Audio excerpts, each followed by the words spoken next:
Ar y 3 o Fawrth, fe fydd referendwm i benderfynu os yw Cymru'n heiddi llais cryfach. Dros y 10 mlynedd diwethaf, mae'r cynulliad wedi tyfu'n raddol mewn statws a hyder.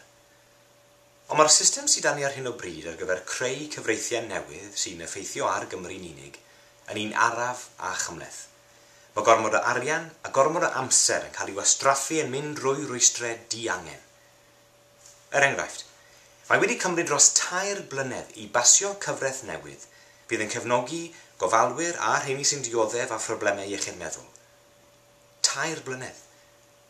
Nawr, dyw hwn ddim yn system effeithiol iawn o lywodraethu. Mae'n hen bryd i ni symleiddio'r system.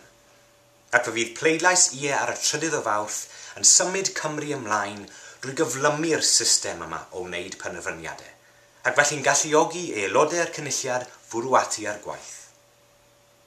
A bydd y referendwm hwn yn danfon neges gryf ynglŷn â sut i ni fel Cymru yn teimlo ynghylch a'n cynulliad ni.